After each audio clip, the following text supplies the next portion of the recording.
What happens when wealthy socialites think they can humiliate an innocent woman by setting her up as bait for their entertainment?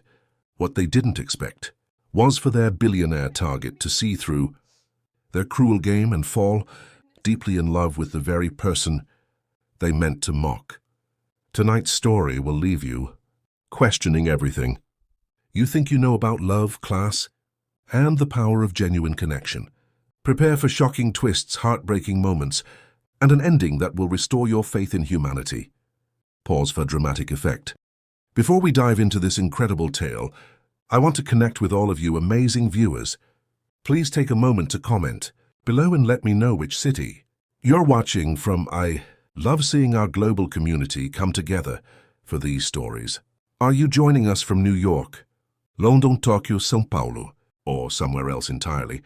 Drop your city in the comments right now. Now let's begin this extraordinary journey.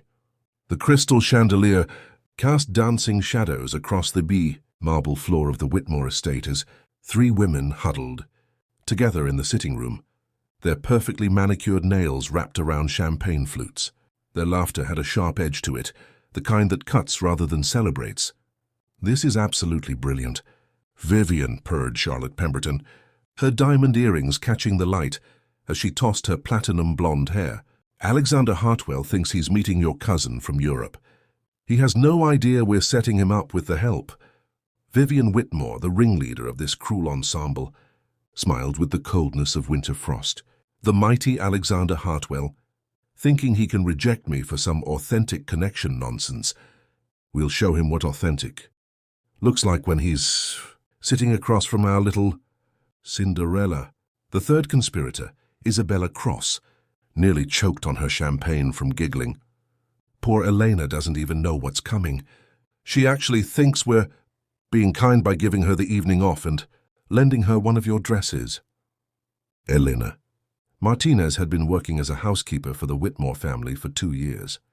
At 26, she possessed a natural beauty that no amount of money could buy. Warm brown eyes that reflected genuine kindness, olive skin that glowed with health rather than expensive treatments, and an authentic smile that had the power to light up entire rooms. But most importantly, she had something these women would never understand: a pure heart. "The look on his face will be priceless," Vivian continued, her voice dripping with malice. "Alexander Hartwell, the man who turned down half the eligible women in the city, sitting across from a maid who probably doesn't even know which fork to use for salad." What they didn't know, what they couldn't have possibly known, was that their target was no ordinary billionaire. Alexander Hartwell, 32, hadn't inherited his fortune. Every dollar of his multi-billion empire had been earned through brilliant innovation, ruthless business acumen, and an almost supernatural ability to read people. His company, Hartwell Technologies, had revolutionized 3 different industries. But his greatest talent wasn't in boardrooms. It was in seeing through facades and recognizing authentic human worth. More importantly, Alexander had grown up poor. His mother had been a cleaning lady, working 3 jobs to keep food on their table. He knew the smell of industrial cleaning supplies, the ache of exhausted feet, and the quiet dignity of honest work. The women who now chased him for his money had no idea they were about to hand him the greatest gift of his life. Eleanor stood in front of the full-length mirror in Vivian's guest room, hardly recognizing herself. The emerald green dress, silk that probably cost more than she made in 6 months, fit her perfectly, as if it had been made for her curves. She'd pulled her thick dark hair into an elegant updo, with a few tendrils framing her face. "I still don't understand why you're being so generous, Miss Whitmore," Eleanor said when Vivian appeared in the doorway. Vivian's smile was saccharine sweet. "Oh, darling, you work so hard for us. When my friend mentioned needing someone lovely for his business associate, I immediately thought of you. He's very successful. Just be yourself." The lie rolled off Vivian's tongue like honey, but Elena's instincts prickled. Something felt off about this sudden kindness, but she pushed the feeling aside. Maybe she was just paranoid from years of being invisible to people like the Whitmores. "The car will be here in 20 minutes, Vivian continued. "You're meeting him at Le Bernardin, you know, that little French place downtown." Eleanor's eyes widened. Le Bernardin wasn't little anything. It was the most expensive restaurant in the city, the kind of place she'd only seen in magazines. Are you sure? That seems very fancy. Trust me, darling. You'll be fine. As Vivian left, Elena caught her reflection again. She looked beautiful, genuinely beautiful, but she couldn't shake the feeling that she was wearing a costume for a play where no one had given her the script. Meanwhile, across town, Alexander Hartwell was having his own moment of reflection. He stood in his penthouse office, looking out at the city skyline, when his assistant knocked. "Mr. Hartwell, your car is ready for the dinner appointment." Alexander nodded, straightening his tie. He'd agreed to this blind date as a favor to an old friend, though he had little hope for the evening. The women in his social circle all seemed to blur together. Perfect hair, perfect teeth, perfect emptiness. They saw his bank account before they saw him. "Thomas," he called to his driver as they pulled away from the building, "remind me why I agreed to this." Thomas, a man who'd worked for Alexander for 5 years and had become more friend than employee, chuckled. "Because you said, and I quote, 'Maybe this time will be different, Thomas. Maybe this time I'll meet someone real.'" Alexander laughed, but there was sadness in it. Someone real? What are the odds of that? Le Bernardin hummed with the quiet sophistication of old money and whispered conversations. Elena sat at the reserved table, her hands folded in her lap to stop them from trembling. She'd arrived early, habit from her work life, and had been politely shown to what was clearly one of the best tables in the house. The maitre d' had treated her with surprising respect, which only added to her confusion. This didn't feel like the setup for someone of her station. The prices on the menu had nearly made her faint. She was studying the wine list, trying to find something that wouldn't cost more than her monthly rent, when she felt a presence beside her table. "Excuse me, are you Elena?" She looked up and felt her breath catch. The man standing beside her table was not what she'd expected. Tall, with dark hair and the kind of presence that seemed to command attention without effort. He had kind eyes, really kind eyes. Not the calculating gaze she'd grown accustomed to from wealthy men. Yes, that's me." She started to stand, but he gestured for her to remain seated. "I'm Alexander. It's truly a pleasure to meet you." He settled into the chair across from her, and Elena noticed how he really looked at her. Not through her, not around her, but at her, as if she were someone worth seeing. "The pleasure is mine, mister." She realized she hadn't been given his last name. "Hartwell. But please, just Alexander." He smiled, and it transformed his entire face. "You look lovely this evening." Eleanor felt heat rise in her cheeks. "Thank you. This is quite a restaurant." "It is. I hope you don't mind. I thought it might be nice to go somewhere we could actually talk without shouting over music or crowds." As they began to converse, something remarkable happened. The awkwardness Eleanor had expected never materialized. Alexander asked her questions, real questions about her thoughts, her dreams, her opinions on everything from books to travel to philosophy. He didn't seem to be waiting for his turn to talk. He seemed genuinely interested in her answers. "So you're working in hospitality?" Alexander asked, clearly trying to piece together what he'd been told about her. Eleanor hesitated. I work in private housekeeping, actually. I take care of homes for families who are very busy." She waited for his expression to change, for the polite distance that always appeared when people learned what she did for a living. Instead, Alexander's eyes lit up with something that looked like recognition and respect. "That's honest work," he said simply. "Important work. A home is the most personal space people have. To trust someone with that, it says something about your character." Eleanor stared at him. In 2 years of working for the Whitmores, they'd never once acknowledged the trust inherent in her position. To them, she was invisible, a pair of hands that cleaned and organized and disappeared. "Most people don't see it that way," she said quietly. "Then most people are fools," Alexander replied, and the conviction in his voice made her heart skip. As dinner progressed, Elena found herself relaxing in a way she hadn't in years. Alexander was funny, genuinely funny, not the practiced wit of someone trying to impress. He told her stories about his work. Though he was vague about details, and listened intently when she shared her own experiences. "You have an interesting perspective on people," Alexander observed as they shared dessert. "You notice things others miss." Elena smiled. "When you're invisible to most people, you learn to watch. You see who they really are when they think no one's looking."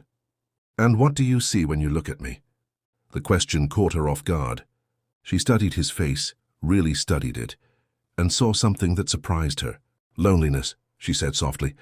"You're surrounded by people, but you're lonely." Alexander's fork paused halfway to his mouth. No one, not his therapist, not his closest friends, not his family, had ever seen through him so clearly. "That's very perceptive," he said quietly. "I recognize it because I feel it too." The honesty hung between them like a bridge, and for the first time in either of their lives, they both felt truly seen by another person. It was then that Alexander's phone buzzed. He glanced at it and saw a text from an unknown number. "How's your date with the help?" His blood turned to ice. A second message followed. "Did you really think Vivian Whitmore would set you up with someone suitable? You're having dinner with her maid." Alexander's face must have changed, because Elena immediately noticed. "Is everything all right?" He looked up at her, this beautiful, genuine woman who had just shared the most honest evening of his life with him, and felt rage building in his chest. Not at Elena, but at the cruelty of the situation. "Eleanor," he said carefully, "who arranged this dinner for you?" Something in his tone made her stiffen. "Miss Whitmore. Vivian Whitmore. She said a friend needed someone for a business associate." "Why?" Alexander closed his eyes briefly. When he opened them, they burned with fury. "I need to tell you something. I think we've both been set up."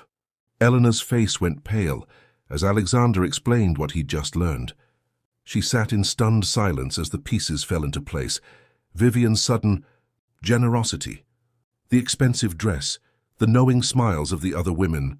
"Oh God," she whispered, her hands covering her face. "They were laughing at me. They're probably laughing right now, wondering how long it would take you to figure out you were on a date with the hired help." "Eleanor, look at me." Alexander's voice was gentle but firm. "Look at me." She raised her eyes, and he saw the humiliation burning there, the pain of understanding exactly how she'd been used. "What they did was cruel and heartless," he said. "But I need you to understand something. This evening, talking with you, getting to know you has been the most genuine, most wonderful evening I've had in years. Maybe ever." Elena shook her head. "You don't have to say that. You don't have to make me feel better. I understand what this is. Do you? Because I don't think you do." Alexander leaned forward. "Do you know who I am, Elena?" "Really know?" She shook her head. "My name is Alexander Hartwell. I own Hartwell Technologies. I'm worth approximately $12 billion, and I've been fighting off gold diggers and social climbers for the better part of a decade." He paused. "And none of that matters because tonight I met someone who looked at me and saw loneliness instead of dollar signs." Eleanor's eyes widened. "12 billion?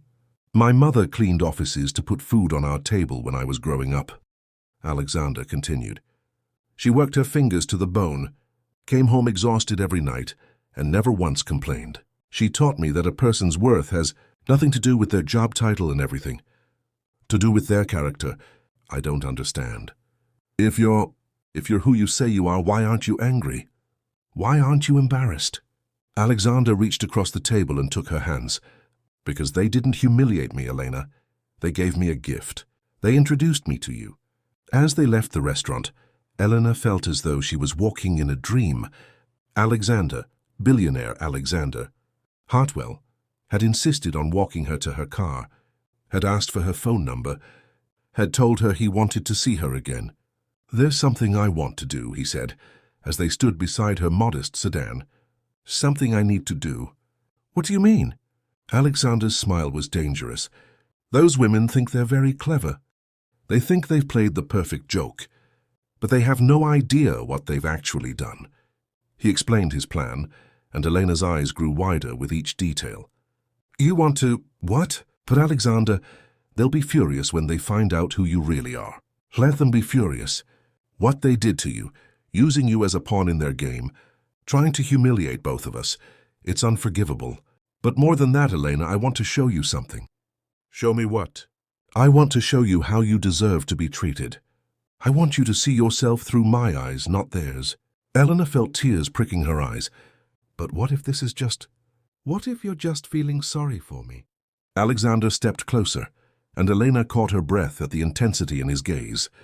I'm 32 years old, he said quietly. I've built an empire from nothing. I've been courted by more women than I can count. And I've never, not once, felt about anyone the way I felt about you tonight. That's not pity, Elena. That's something much more dangerous. Over the next 2 weeks, Alexander proceeded to turn Elena's world upside down in the most wonderful way possible. But he was careful, so careful to make sure she understood that his feelings were real. He didn't start with grand gestures. Instead, he showed up at the small cafe where she had breakfast before work, just to talk for 30 minutes before her day began. He sent her thoughtful texts throughout the day. Not about expensive gifts or fancy restaurants, but sharing funny observations or asking about her thoughts on articles he'd read. When he finally asked her on a second date, it wasn't to another expensive restaurant. Instead, he took her to a small bookstore and cafe, where they spent hours talking about their favorite books and arguing playfully about authors they loved or hated. You're different than I expected, Elena admitted as they walked through the park afterward. Different how? I thought someone like you would be, I don't know, more demanding, more overwhelming, Alexander smiled. Someone like me? Rich, powerful, used to getting your way. I am used to getting my way in business, Alexander said. But this isn't business. Elena, this is the most important thing I've ever done, and I'm terrified of screwing it up. She stopped walking and looked at him. Terrified. Absolutely terrified. Because what if you realize you could do better? What if you decide I'm just another rich guy who thinks he can buy whatever he wants? Elena felt something shift inside her chest. A wall she'd built around her heart beginning to crack. You're not like that, she said softly. How do you know? Because you see me, really see me, and you make me feel like I'm worth seeing. That night, Alexander called his assistant with instructions that would have shocked anyone who knew him. I want you to have the legal team draw up some papers, he said. What kind of papers, sir? I want to set up a trust fund. Education, housing, anything she might need. But I want it completely anonymous and activated only if something happens to me or if she ever needs it. She must never know it exists unless it becomes necessary. Sir? Just do it, Marcus. And make sure it's ironclad. If I've learned anything in business, it's that you protect what matters most. Meanwhile, the three women who had orchestrated the cruel joke were growing increasingly frustrated. They'd expected to hear about the disastrous date within days. Instead, there had been nothing. And maybe he was too embarrassed to say anything, Charlotte suggested, as they met for lunch at their usual spot. Or maybe he didn't even show up, Isabella added. Can you imagine? Eleanor probably sat there all night waiting. Vivian frowned. I specifically told his office it was important. Alexander Hartwell doesn't miss appointments. Well, clearly the message was received, Charlotte said with satisfaction. He probably took one look at her and walked right back out. It was then that Charlotte's phone buzzed with a notification from her social media. Her face went white. Oh my God, she whispered. What? Vivian and Isabella leaned in. Charlotte turned her phone around, showing them a photo that had been posted by one of their social circle. It was a picture taken outside the bookstore cafe, Elena and Alexander, walking hand in hand, both laughing at something one of them had said. The caption read, "Is billionaire Alexander Hartwell finally off the market? Mystery woman has him looking happier than we've ever seen him." Vivian's champagne glass slipped from her fingers, shattering on the marble floor of the restaurant. That's impossible, she breathed. But there it was, proof that their perfect joke had backfired spectacularly. And as the comments poured in, people speculating about Elena's identity, calling her gorgeous and lucky and exactly what he needed. The three women realized they had made a terrible mistake. We have to fix this, Vivian said, her voice sharp with panic. How? Isabella demanded. How do we fix giving a billionaire the love of his life? The three women's panic led them to make an even bigger mistake. They decided to interfere directly. Vivian cornered Elena the next morning as she arrived for work, her usual cold demeanor replaced by fake warmth and barely controlled desperation. "Elena, darling, we need to talk." Elena, who was practically glowing from her evening with Alexander, looked up in surprise. "Of course, Miss Whitmore. What can I do for you?" "It's about your little dates with my friend Alexander." Elena stiffened. "I'm sorry." "Oh, don't play innocent. The whole city is talking about it. Pictures of you two together. Speculation about who you are." Vivian's smile was razor sharp. "The thing is, darling, you need to understand your place in all this." "My place?" "Alexander is, well, he's going through a phase. Rich men do this sometimes. They get bored with their usual circle and think they want something authentic. But it never lasts, Elena. It can't last." Elena felt her heart constrict. "What are you saying?" "I'm saying you're going to get hurt, badly. And when you do, it will reflect poorly on all of us. You work for me, Elena. Your reputation is my reputation." Vivian leaned closer, her voice dropping to a whisper. "End it now while you still have some dignity. Take the memory of a nice couple of dates and walk away. I'll even give you a bonus, enough to relocate, start over somewhere new." Elena stood frozen, every insecurity she'd ever had crashing down on her at once. The voice in her head, the one that had been whispering doubts since that first magical evening, suddenly got much louder. What if Vivian was right? What if this was all some kind of phase for Alexander? What if she was just a novelty that would wear off once he remembered who he really was? That evening, when Alexander called Elena as he did every night, something was wrong. Her voice was distant, strained. "Elena, what's happening? You sound upset." "I'm fine," she lied. "Just tired. Are we still on for tomorrow night?" "I have something special planned." Elena closed her eyes, feeling tears threatening. "Actually, Alexander, I think maybe we should slow down a bit." The silence on the other end of the line stretched for so long that Elena wondered if he'd hung up. "Slow down," he repeated finally. "This has all been very intense, and I think maybe we both need some space to think clearly." "Elena, what happened?" "This morning you were excited about tomorrow. Something changed, and I want to know what it was." The gentleness in his voice almost broke her resolve, almost. "Nothing happened. I think maybe we're moving too fast." Another long silence. When Alexander spoke again, his voice was carefully controlled. "If that's what you want, then of course. But Elena, if someone said something to you, if someone made you doubt this, I need you to know that what we have is real. What I feel for you is real." Elena bit her lip to keep from sobbing.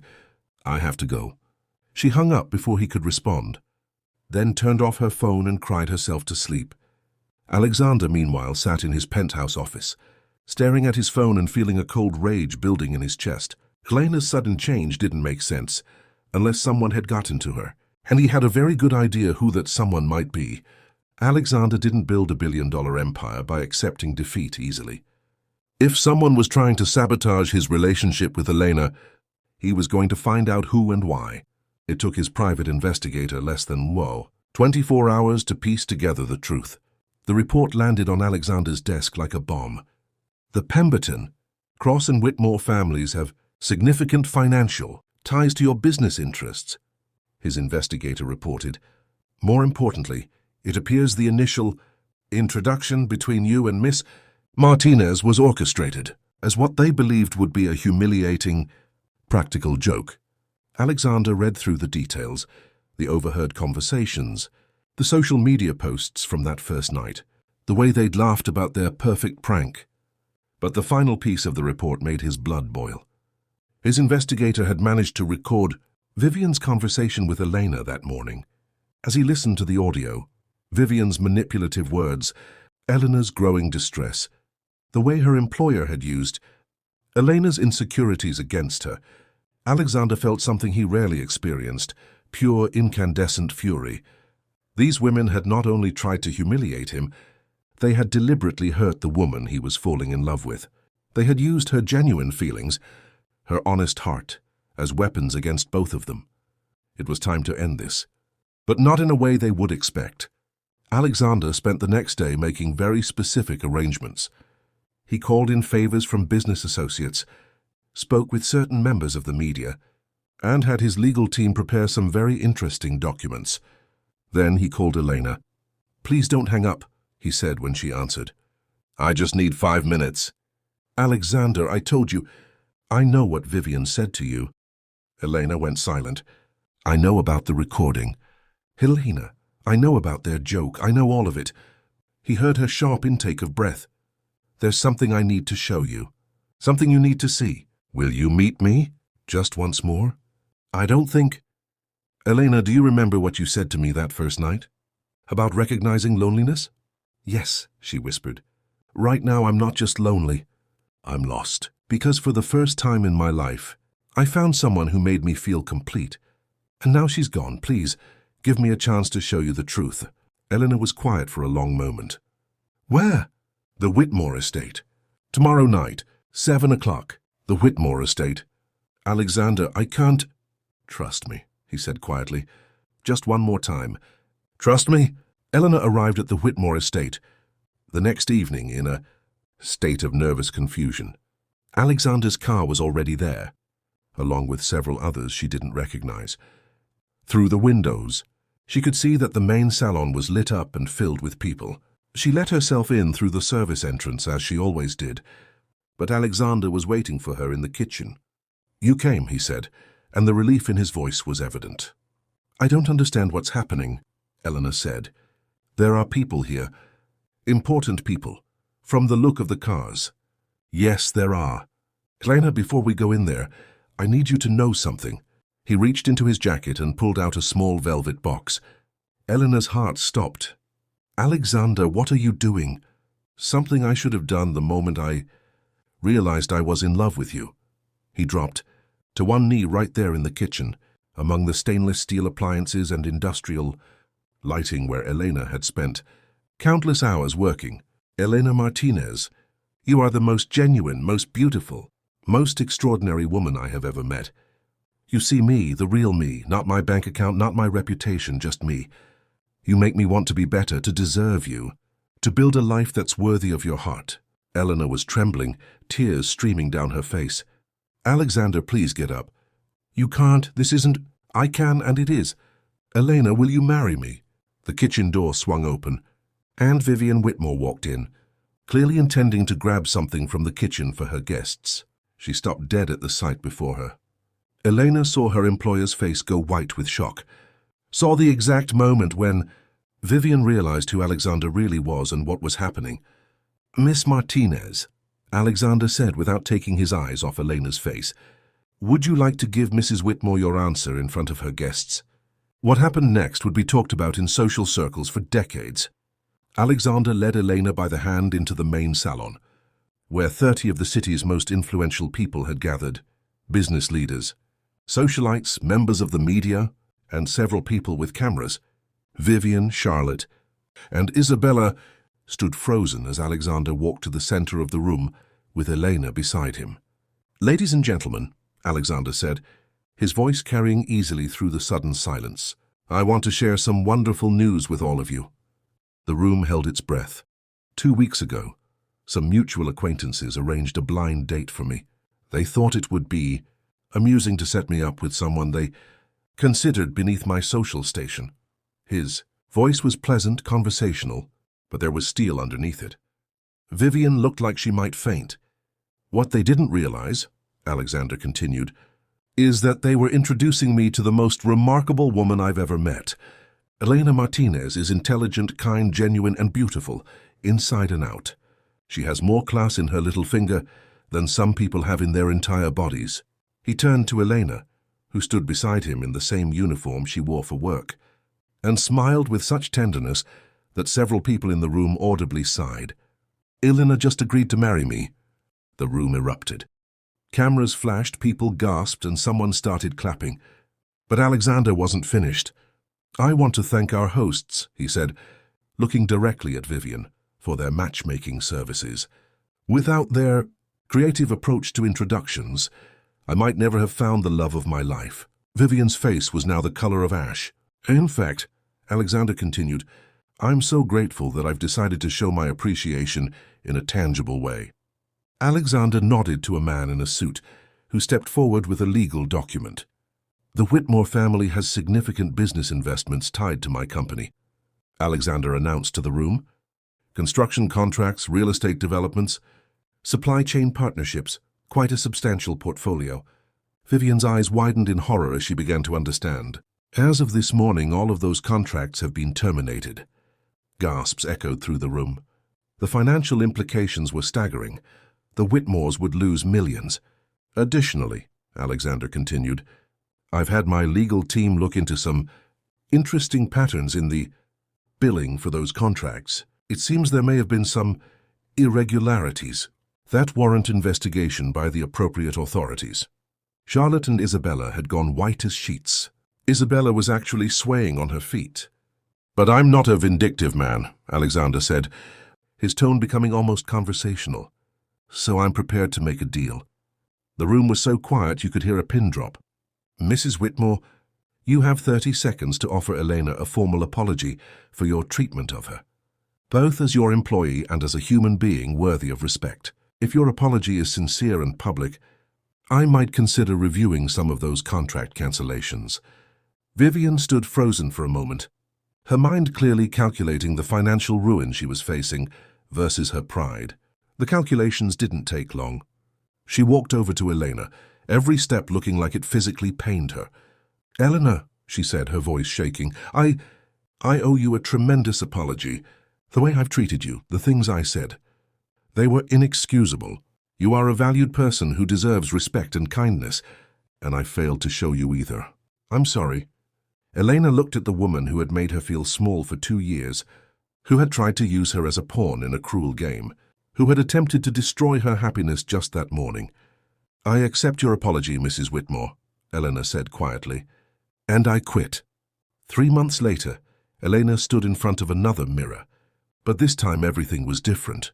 The wedding dress was custom-made, designed specifically for her, and when she looked at her reflection, she saw not a woman playing dress-up, but a bride about to marry the man she loved. The media had called it the Cinderella wedding of the century. Every detail had been dissected, analyzed, and celebrated. But for Elena and Alexander, the circus outside didn't matter. What mattered was the promise they were about to make to each other. Are you ready? Asked Maria Santos, Elena's maid of honor and best friend from childhood, who had flown in from Mexico for the wedding. I'm ready, Elena said, and for the first time in her life, she meant it completely. The ceremony was held in Alexander's private estate, a beautiful property overlooking the ocean. As Elena walked down the aisle, she saw faces filled with genuine joy, Alexander's business associates, who had become friends, the household staff from Alexander's home, who had welcomed her with open arms, and at the very front Alexander himself. When she saw him waiting for her at the altar, tears in his eyes and love written across his face, Eleanor felt the last of her doubts melt away. This wasn't a fairy tale that would end when midnight struck. This was real life, with a man who loved her not in spite of who she was, but because of who she was. Eleanor, Alexander said when it was time for his vows, his voice steady but emotional. 3 months ago I thought I knew what love was. I thought it was about finding someone who completed you, someone who made you feel whole, but I was wrong. The crowd was silent, hanging on every word. Love isn't about completion. It's about recognition. When I met you, I didn't find my missing piece. I found someone who saw my existing pieces and loved them exactly as they were. You didn't try to change me or improve me or make me worthy. You simply saw me as already worthy of love. Elena was crying openly now, not caring about her makeup. You taught me that authenticity isn't something you achieve, it's something you reveal. And with you, I can be completely authentically myself. You are my recognition, my revelation, my truth, and I promise to spend every day of our lives making sure you know how extraordinary you are. When it was Elena's turn, she looked out at the sea of faces, many of whom had dismissed her just months ago, and spoke from her heart. Alexander, you saved me, but not in the way people think. You didn't rescue me from poverty or obscurity or hard work. You saved me from believing that I was invisible. You saw me when I couldn't even see myself. She turned to face him fully, her voice growing stronger. You taught me that worth isn't about what you do or where you come from or how much money you have. It's about how you treat people when you have power over them. It's about choosing kindness when cruelty would be easier. It's about seeing the humanity in everyone, even when society tells you they don't matter. Her voice caught with emotion as she continued. I promise to love you not for what you can give me, but for who you are. I promise to see you, really see you, every single day for the rest of our lives. And I promise that no matter how high we rise, or how much our lives change, I will never forget where we both came from and what brought us together. The minister pronounced them husband and wife, and as Alexander kissed his bride, the assembled guests erupted in applause. But the couple barely heard it. They were lost in each other. In the moment, in the promise of a future built on genuine love. The reception was held in a magnificent ballroom that Alexander had rented for the evening. But the real surprise came during the dinner portion of the evening. Alexander stood to address their guests, Eleanor's hand clasped firmly in his. Elena and I want to thank everyone for being here to celebrate with us, he began. But we also want to share something with all of you, something that represents what our love story has taught us. Elena looked up at him in confusion. They hadn't planned any speeches beyond the standard thank yous. When I met Elena, she was working as a housekeeper. Honest work, important work, but work that society tends to overlook. Tonight, I want to announce the launch of the Elena Hartwell Foundation. Elena's eyes widened in shock as Alexander continued. This foundation will provide educational scholarships, job training, and small business loans specifically for people working in service industries, housekeepers, landscapers, food service workers, childcare providers, all the people who keep our world running but who rarely receive recognition for their contributions. The applause was thunderous, but Alexander wasn't finished. The foundation will be funded with an initial endowment of $100 million, and Elena will serve as its director. Elena felt the room spinning around her. Alexander, she whispered, you can't just... I can and I did, he whispered back, squeezing her hand. You told me once that you dreamed of making a difference, of helping people who felt invisible the way you once did. Now you can. The crowd was on its feet, applauding not just the announcement, but the love story that had inspired it. Eleanor looked out at all those faces. Some she recognized, some she didn't, and realized that this was her life now. Not because she'd married a rich man, but because she'd married a man who saw her potential and wanted to help her achieve it. As the evening wound down, Eleanor found herself face to face with someone she hadn't expected to see. Vivian Whitmore. The older woman approached hesitantly, looking nothing like the confident socialite who had once commanded Elena's days. Eleanor, Vivian said quietly, I wanted to congratulate you and to apologize again. Eleanor studied her former employer's face. Vivian looked older, more tired and genuinely remorseful. Thank you, Eleanor said simply. I also wanted you to know that what Alexander did, the business, consequences, they were deserved. I spent some time thinking about how I'd treated not just you, but all the people who worked for my family over the years. I was cruel because I could be, because I thought your feelings didn't matter as much as mine. Vivian paused, seeming to struggle with her words. I lost more than money when those contracts were cancelled. I lost my sense of superiority, my illusion that I was better than other people simply because I had more money.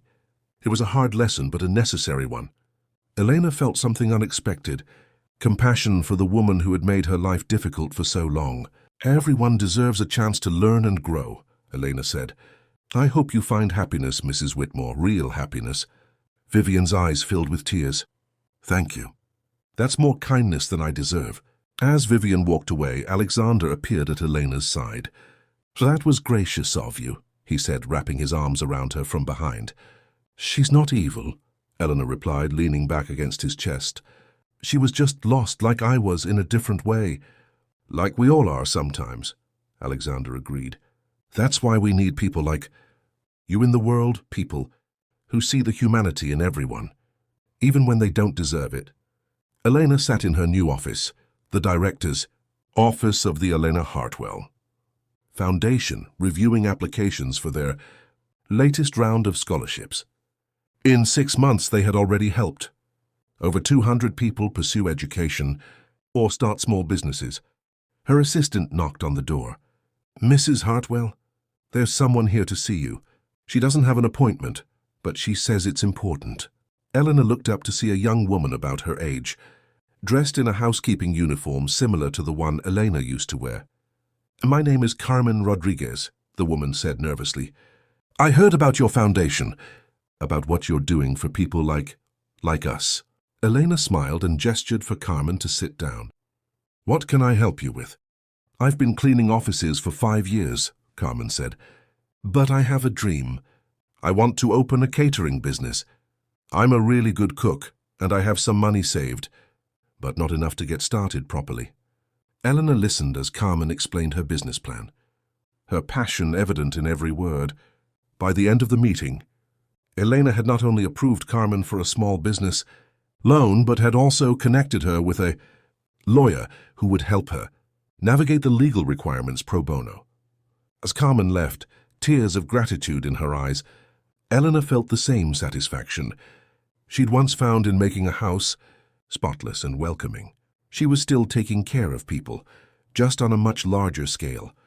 Alexander found her there an hour later, still glowing from the meeting. "Good day?" he asked, kissing her cheek. "The best," Elena said. "We just helped someone's dream come true." "You helped someone's dream come true," Alexander corrected. "This was all your vision, your compassion." "Our vision," Eleanor corrected right back. "None of this would be possible without you." Alexander pulled her close. "Eleanor, I need to tell you something." Something in his tone made her look up at him sharply. "What is it?" "I've been thinking about what you said in your wedding vows, about never forgetting where we came from." "Yes? I think it's time I did something I should have done a long time ago." 2 weeks later, Elena found herself standing outside a modest apartment building in the neighborhood where Alexander had grown up. They were carrying bags of groceries and a large bouquet of flowers. "She doesn't know we're coming?" Elena asked. "I wanted it to be a surprise," Alexander said, but Elena could hear the nervousness in his voice. They climbed 3 flights of stairs to a door marked Martinez Hartwell. Tells Alexander had had his mother's name legally changed back to her maiden name when he'd made his first million, wanting to give her back the identity she'd given up when she married his deadbeat father. Alexander knocked, and after a moment, the door opened to reveal a small, elegant woman in her 60s with Alexander's kind eyes and Elena's warm smile. "Alexander!" Maria Hartwell gasped, pulling her son into a fierce hug. "You should have called. I wanted to surprise you, Mom, and I wanted you to meet someone very important." Maria turned to Elena, and her face lit up with recognition and joy. "You must be Elena. I've heard so much about you." Elena felt herself being pulled into a hug that smelled like vanilla and felt like home. "It's so wonderful to meet you, Mrs. Hartwell." "Maria, please, and welcome to the family, Mija." As they sat in Maria's small but immaculate living room, Eleanor listened to Alexander talk with his mother about his work, the foundation, their life together. She watched the way he helped his mother serve coffee, the way he asked about her neighbors, the way he insisted on fixing a loose cabinet door he'd noticed. This was the man she'd fallen in love with, not the billionaire, not the powerful businessman, but the son who remembered where he came from and the values his mother had taught him. "Elena," Maria said during a quiet moment when Alexander was in the kitchen, "thank you." "For what?" "For making my son happy, really happy. I was starting to worry he'd never find someone who could see past all the money to the boy I raised." Elena smiled. "He makes me happy too, happier than I ever thought possible. He told me about how you met, about what those terrible women tried to do." Maria's eyes flashed with anger. "But they gave him the greatest gift of his life, didn't they?" "They gave us both the greatest gift," Elena agreed. 1 year after their first meeting at Le Bernardin, Alexander surprised Elena by taking her back to the same restaurant, to the same table where they'd first connected. "A year ago," he said as they settled into their seats. I was a lonely man who thought he had everything but knew he had nothing that mattered. And I was a woman who thought she was invisible, Elena replied, reaching across the table to take his hand. Look at us now. Elena looked around the restaurant, remembering how out of place she'd felt that first night. How certain she was that she didn't belong in such an elegant setting. Now the maitre d' had greeted her by name. The sommelier had congratulated them on their anniversary, and she felt completely at home. But more importantly, she felt completely herself. I have something for you, Alexander said, pulling a small wrapped package from his jacket. Alexander, you already gave me the world. What more could I need? He smiled. Open it. Inside the package was a simple silver locket. When Elena opened it, she found 2 pictures, one of them on their wedding day, and one of Alexander's mother, Maria. The chain belonged to my mother, Alexander explained. She wore it every day when I was growing up, even when we had nothing. She said it reminded her that love was the only real wealth. Elena felt tears pricking her eyes. Alexander, she wanted you to have it. She said you understand what real wealth is. As Elena fastened the locket around her neck, she thought about the journey that had brought them to this moment. A cruel joke had become the greatest love story of her life. An attempt at humiliation had led to her finding her true purpose. 3 women who had tried to hurt them had inadvertently created a fairy tale. Do you ever wonder what would have happened if they hadn't set us up that night? Elena asked. Alexander considered this. I think we would have found each other eventually. Maybe it would have taken longer. Maybe it would have happened differently.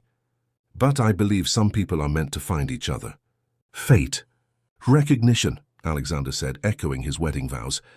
I think souls recognize each other, even across crowded rooms or different social circles or artificial barriers. Elena smiled. So you think we were always meant to be? I think we were always meant to save each other. 6 months later, Elena stood at a podium addressing a crowd of 50 people, the first graduating class of the Elena Hartwell Foundation's Comprehensive Job Training and Education Program. Among the graduates was Carmen Rodriguez, who had not only successfully launched her catering business but was now employing 3 other women from similar backgrounds. There was James Patterson, a former janitor who had earned his accounting degree and landed a position at a major firm. There was Sophia Chen, who had gone from cleaning houses to owning a housekeeping service that provided fair wages and benefits to its employees. A year and a half ago, Elena began, I was where many of you were, working hard, doing honest work, but feeling invisible to the world around me. I want you to know that you were never invisible. You were always valuable, always important, always worthy of respect and opportunity. The audience was completely silent, hanging on every word. What changed for me wasn't my circumstances. It was my understanding of my own worth. And that's what I hope this program has given each of you. Not just new skills or job opportunities, but a recognition of the value you've always had. Elena looked out at the faces before her, people who had been dismissed by society, who had been told their dreams were too big, who had been made to feel small. You are not projects to be fixed or problems to be solved. You are human beings with talents, dreams, and potential that the world needs. Go out there and show them what we've always known, that worth isn't measured by your starting point, but by your character, your effort, and your capacity to lift others as you climb. The standing ovation lasted for 5 full minutes. Alexander, watching from the back of the room with tears in his eyes, marveled at the woman his wife had become. She'd always been extraordinary. He'd seen it that first night. But now she was stepping fully into her power, becoming the leader and advocate she was meant to be. 2 years after their marriage, Elena was working in her garden, a small vegetable plot she'd insisted on planting behind their estate when their housekeeper announced an unexpected visitor. Mrs. Hartwell, there's a young woman here to see you. She says her name is Jessica Whitmore. Elena looked up in surprise, wiping her hands on her gardening gloves. Jessica was Vivian's daughter, a girl who had been away at college during the whole dramatic episode. Jessica stood in the foyer looking nervous and determined in equal measure. At 22, she had her mother's elegant features, but none of her cold demeanor. "Mrs. Hartwell, Elena, I hope you don't mind me coming by unannounced." "Of course not. Please, come sit down. Can I get you some tea?" As they settled in the sunroom, Jessica took a deep breath. "I wanted to thank you," she said. Elena raised an eyebrow. "Thank me? For what you did to my mother. For the wake-up call you and your husband gave our family." Jessica explained how the fallout from the blind date incident had forced the Whitmore family to take a hard look at themselves. "My mother had to get a job for the first time in her adult life," Jessica said. "A real job working for someone else, being accountable to someone besides herself. It was the best thing that ever happened to her." Elena listened in amazement as Jessica described how Vivian had started working as an event coordinator for a non-profit, how she'd gradually learned to treat her colleagues with respect, how she'd even become friends with some of the people she once would have dismissed. "But that's not why I'm really here," Jessica continued. "I'm here because I want to work for your foundation." "You want to work for us?" Jessica nodded enthusiastically. "I'm graduating from business school next month. I could have taken a job at any number of firms. My family still has connections, despite everything. But I want to do something meaningful.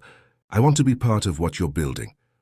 Elena studied the young woman's face, seeing genuine passion and determination. "It's not easy work," Elena warned. "We don't just write checks. We get involved in people's lives. We advocate for policy changes. We challenge systems that have been in place for decades. And the pay is significantly less than what you could make in the private sector." Jessica smiled. "My mother told me you'd say something like that. She said you'd make sure I understood what I was getting into because you care more about the work than about being popular." "Your mother said that?" "She talks about you a lot, actually. Always respectfully, always with admiration. I think you taught her what grace looks like." Elena felt a warmth spreading through her chest. The idea that her response to cruelty with kindness had created ripples of change she'd never imagined was both humbling and inspiring. "All right," Elena said. "Let's talk." 3 years into their marriage, Alexander began acting strangely. He was distracted during dinner, took mysterious phone calls in his office, and seemed to be planning something big. Eleanor, who had learned to read her husband's moods perfectly, finally confronted him. "Alexander Hartwell, what are you up to?" He looked up from his laptop with the expression of a man caught red-handed. "What makes you think I'm up to something?" "Because I know you. You get this particular look when you're planning a surprise, and you've had that look for 2 weeks. Alexander closed his laptop and sighed. "I can't hide anything from you, can I?" "Not a thing. So tell me." Alexander stood up and pulled Elena into his arms. "Do you remember what you told me on our first date? About your dreams?" Elena thought back to that magical evening at Le Bernardin. "I told you a lot of things. You said you'd always wanted to travel, to see the world, but you'd never had the opportunity." Elena nodded. It had been one of her secret regrets. Working multiple jobs from a young age had meant she'd barely left her home city, let alone her country. "Well," Alexander said, his eyes twinkling, "I thought it was time to fix that." He handed her an envelope. Inside were plane tickets, hotel reservations, and an itinerary that made Elena's eyes widen. 2 months, Alexander said. 12 countries. We'll see the northern lights in Iceland, the sunrise over Machu Picchu, the cherry blossoms in Japan, the pyramids in Egypt. Eleanor stared at the papers, overwhelmed. "Alexander, this is incredible. But I can't leave the foundation for 2 months." "Already handled," he said with a grin. "Jessica is more than capable of running things while you're gone. And I've arranged for remote communication, so you can stay involved in any major decisions. But the cost—" "Eleanor," Alexander interrupted gently, "let me do this for you. Let me give you the world you dreamed of seeing." Eleanor looked at the itinerary again, then at her husband's hopeful face. "On one condition," she said. "Anything. We document everything. Every place we go, every person we meet, every experience we have. And when we get back, we use those stories to inspire the people in our programs. We show them that dreams Even the ones that seem impossible can come true. Alexander kissed her forehead. Have I mentioned lately that I'm married to the most amazing woman in the world? Their 2-month journey became the adventure of a lifetime. They watched the northern lights dance across the Icelandic sky while holding hands on a frozen beach. They climbed ancient steps to Machu Picchu and watched the sun rise over the lost city of the Incas. They got lost in the souks of Marrakesh and found themselves sharing mint tea with a family who spoke no English but welcomed them with universal kindness. But the moment that changed everything happened in a small village in Cambodia. They were visiting a school that had been built by an international development organization, watching children learn in a classroom with dirt floors and no electricity, when Elena noticed something that stopped her in her tracks. One of the teachers, a young woman about Elena's age, was conducting an entire lesson using only a broken chalkboard and her own knowledge. No textbooks, no supplies, no resources beyond her own dedication and the eagerness of her students. Her name is Sophia, their guide explained. She walked 40 miles to get her teaching certificate, then came back to her village to teach the children here. She's never been paid a salary. The families contribute what they can, which isn't much. Elena watched Sophia work with her students, seeing in her the same dedication, the same quiet dignity, the same invisible service that Elena recognized from her own past. That night, in their hotel in Siem Reap, Elena couldn't sleep. Alexander, she said, staring up at the ceiling fan, I want to do more. More? The foundation is helping people in our city, in our country. But there are Sophias everywhere. There are people all over the world who are invisible, who are doing important work without recognition or support. Alexander turned to face her in the darkness. What are you thinking? I'm thinking we need to think bigger. When they returned home, Helena threw herself into research with the same intensity she'd once brought to making. Sure, every surface in the Whitmore house was spotless. She studied international development, learned about microfinance, connected with organizations working in underserved communities around the world. 6 months later, she stood before the board of the Elena Hartwell Foundation with a proposal that would triple their budget and expand their reach to 12 countries. The Elena Hartwell Global Initiative, she explained, will provide educational support, microloans and infrastructure, development to communities that have been overlooked by traditional aid organizations. We'll focus specifically on empowering local leaders, people like Sophia in Cambodia, who are already doing the work but lack resources. Board member after board member expressed concerns about overextension, about the complexity of international work, about the risks involved. Elena listened patiently, then stood up. 3 years ago I was invisible, she said quietly. I was doing important work that no one acknowledged, in a society that pretended I didn't matter. One person saw me, believed in me, and changed not just my life, but hundreds of other lives through this foundation. She looked around the table at faces she'd grown to respect and trust.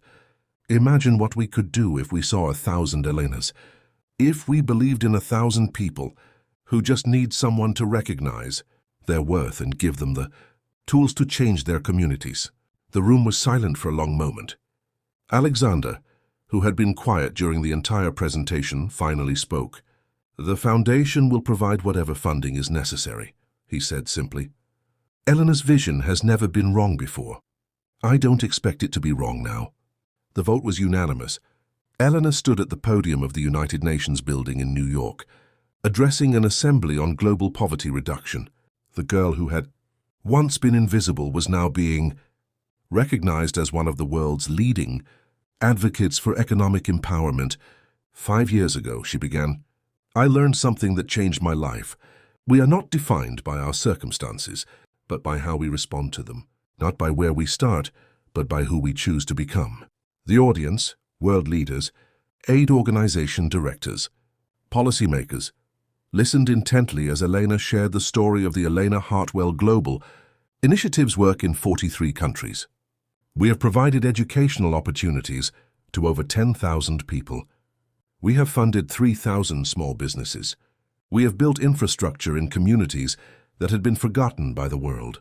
But our greatest achievement isn't measured in numbers. Elena clicked to her next slide, which showed a photo of Sophia, the teacher from all Cambodia, now running a network of schools that serve 3 provinces. Our greatest achievement is recognition. We have helped people see themselves as valuable, as capable, as worthy of investment and support. We have made the invisible visible. The standing ovation lasted for 10 minutes. Alexander, watching from the back of the assembly hall, marveled at the woman his wife had become. The Elena standing at that podium was the same person he'd fallen in love with that first night, kind, authentic, passionate about helping others. But now she had the platform and resources to change the world.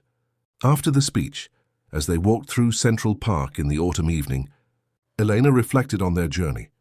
Do you ever think about what our life would have been like if we'd met differently? She asked. Alexander considered this. You mean if we'd met at a coffee shop, or through friends, or at some normal social event? Exactly. If there had been no cruel joke, no humiliation, no dramatic confrontation. Alexander stopped walking and turned to face her. Eleanor, if we'd met any other way, we would have been different people. You might not have had the same passion for helping invisible people if you hadn't been invisible yourself. I might not have understood the importance of seeing people's true worth if I hadn't watched you transform from someone society overlooked to someone the world now admires. He took her hands in his. Our love story is beautiful, not despite the pain that brought us together, but because of how we chose to transform that pain into purpose. Eleanor smiled, the autumn light catching the silver locket she still wore every day. So you're saying we should be grateful to Vivian, Charlotte, and Isabella? Alexander laughed. I'm saying we should be grateful for every experience that led us to each other, and to this moment. 7 years after their first meeting, Eleanor received an invitation that surprised her. Vivian Whitmore was getting married. The invitation was personal, handwritten, and included a note. Elena, I know this may seem strange, but it would mean the world to me if you and Alexander would attend. You helped me become someone worthy of love, and I'd like you to witness this new chapter. With gratitude and respect, Vivian. Elena showed the invitation to Alexander, who raised his eyebrows. Are you interested in going? Eleanor thought about it. The Vivian Whitmore she'd known 7 years ago had been cruel, manipulative, someone who used others for her own entertainment. But Jessica's reports over the years had painted a picture of genuine transformation. I think I am, Eleanor said. I think I'd like to see who she's become. The wedding was smaller than Eleanor had expected, held in a garden rather than a cathedral, with an atmosphere of genuine joy rather than social performance. Vivian at 55 looked happier and more at peace than Elena had ever seen her. Her husband-to-be was a teacher named Robert Chen, Sophia Chen's father. As it turned out, he was a quiet, kind man who clearly adored Vivian, not for her social status, which had significantly diminished, but for the person she'd worked hard to become. During the reception, Vivian approached Eleanor and Alexander. Thank you for coming, she said, and Elena could see that she meant it. I wasn't sure you would. Of course we came, Elena replied. Everyone deserves to celebrate love. Eleanor, Vivian said quietly, I need you to know something. What I did to you 7 years ago was the worst thing I'd ever done. But the consequences, losing my business, having to rebuild my life, learning to see people as human beings rather than chess pieces, it was the best thing that ever happened to me. She looked over at Robert, who was talking animatedly with some of the other guests. I never would have been capable of loving him or being worthy of his love if I hadn't learned the lessons you taught me. Eleanor felt tears pricking her eyes. What lessons? That grace is more powerful than revenge. That kindness can transform even the hardest hearts. That everyone deserves to be seen and valued. As the evening wound down, Eleanor found herself dancing with Alexander under string lights in the garden, surrounded by the gentle sounds of celebration. It's beautiful, she said, looking around at the happy faces, the genuine connections, the love that filled the space. What is? How love multiplies. How one act of kindness can create ripples that touch lives we never I even knew about. Alexander spun her gently, then pulled her close. What are you thinking about? Elena smiled, remembering a conversation from years ago. So I'm thinking about recognition, about how the best thing we can do for another person is to see them, really, see them and help them see themselves. And I'm thinking about how grateful I am that 3 women tried to humiliate us 7 years ago, because their cruelty led to more love, more kindness, and more positive change than any of us could have imagined. Alexander kissed her forehead, breathing in the scent of jasmine from the garden and the familiar warmth of his wife. Here's to cruel jokes that become beautiful love stories, he murmured. Here's to being seen, Elena replied. As they swayed together under the stars, both of them thought about the incredible journey that had brought them to this moment. A maid and a billionaire, a woman who felt invisible, and a man who was lonely despite having everything. 2 people who had found in each other not just love, but recognition, purpose, and the power to change the world.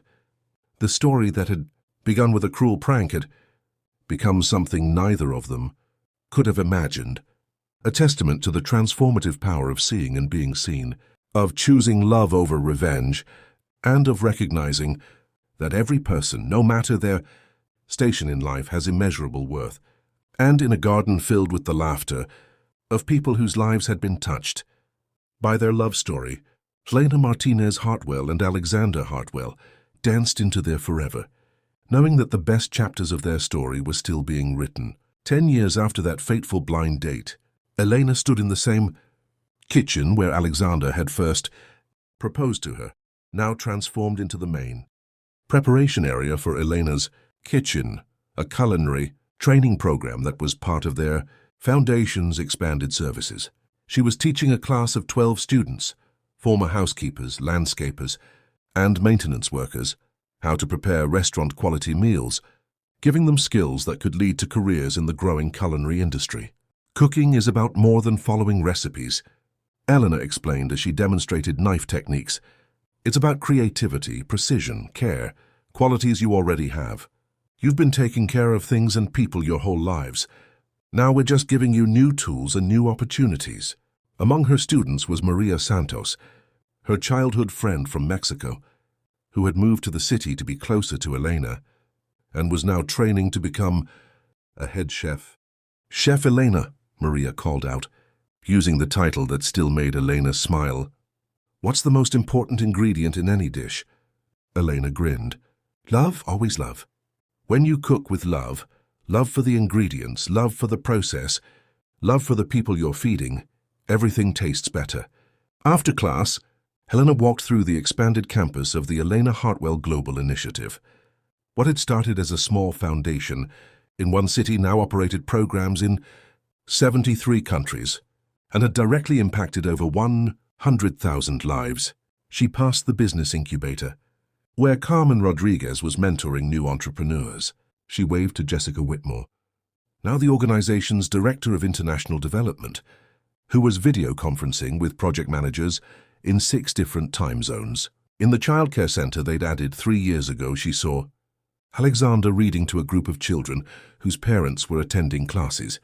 At 42, he was even more handsome than when she'd first met him, and watching him with children still made her heart skip. How was cooking class? He asked when she joined him on the playground. Wonderful. Maria is ready to start her externship at Le Bernardin next month. Alexander smiled. Full circle, in the best possible way. As they walked home together through the evening light, Eleanor reflected on the extraordinary life they'd built. They had traveled the world, changed thousands of lives, and created a love story that had inspired others to believe in second chances and the power of human connection. But perhaps most importantly, they had kept their promise to never forget where they came from.